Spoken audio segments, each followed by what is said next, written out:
তো নমস্কার জনগণ, সবাইকে স্বাগত জানাচ্ছি রিক্যাপ রাজনীতির 32 নম্বর এপিসোডে। আচ্ছা, তো চলুন জনগণ, আর বেশি কথা না বাড়িয়ে আমাদের মাননীয়ার সেরা সেরা ঢপের চপগুলো নিয়ে আজকের চুলচেরা আলোচনা শুরু করা যাক।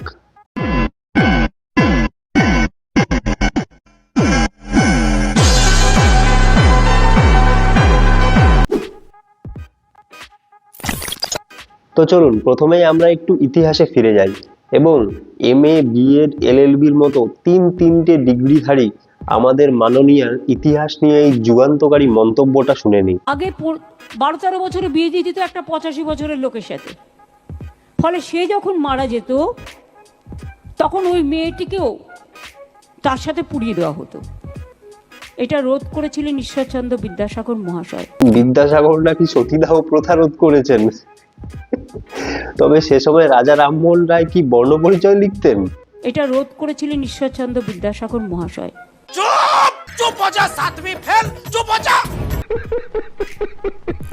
এবার আমাদের মাননীয় দায়িত্ব নিয়ে ইতিহাসের পিন্ডি চটকাবেন আর নতুন করে ইতিহাস লিখে সেই ইতিহাস স্কুলের ছোট ছোট বাচ্চাদের শেখাবেন। যেমন ওনার আজব ছড়া গ্রন্থের হাম্বা হাম্বা রাম্বা রাম্বা, এপাং ওপাং ঝপাং এসব কবিতা প্রাইমারি স্কুলের সিলেবাসে ঢুকিয়ে দিয়েছেন।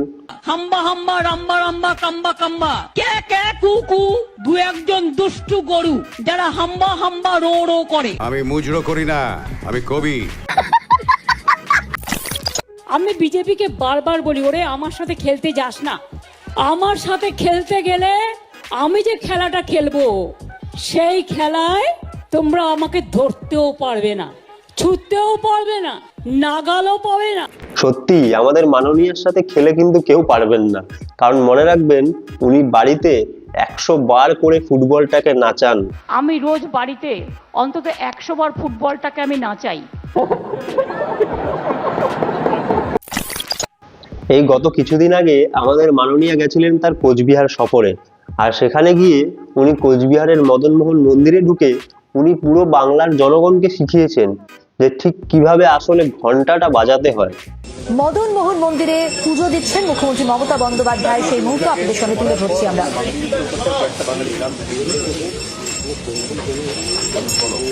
ইনি নাকি ব্রাহ্মণ পরিবারের মেয়ে, অথচ ঘন্টা কিভাবে বাজাতে হয় সেটাই জানেন না।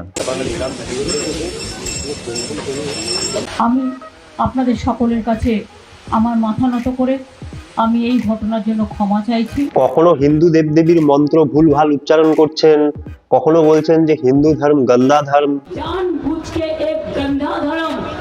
আর এবার মন্দিরে ঢুকে নিয়ে উল্টো করে ঘন্টা বাজাচ্ছেন।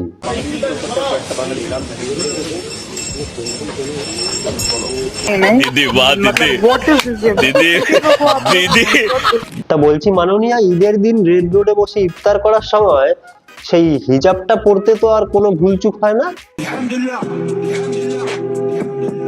আচ্ছা, 26-এ যদি বাংলার জনগণ তৃণমূলের বিদায় ঘন্টাটা এভাবেই উল্টো করে বাজিয়ে দেয়, ভালো লাগবে?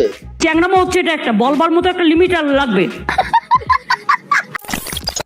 তবে কি সত্যি সত্যি তৃণমূলের মনে 26-এর নির্বাচনে হেরে যাওয়ার ভয় কাজ করছে? কেন, কি অন্যায় করেছি?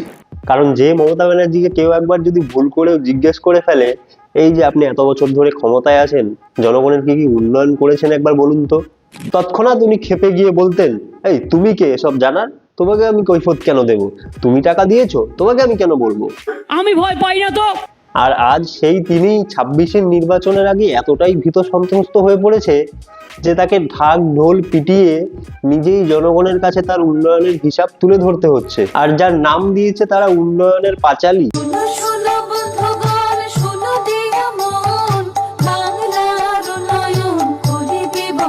বাহ ইমন ম্যাডাম, শেষমেশ আপনিও চটির স্বাদ নিয়ে নিলেন। চটিটা চাটছেন না তো, পরে বুঝতে পারবেন চটির কি স্বাদ।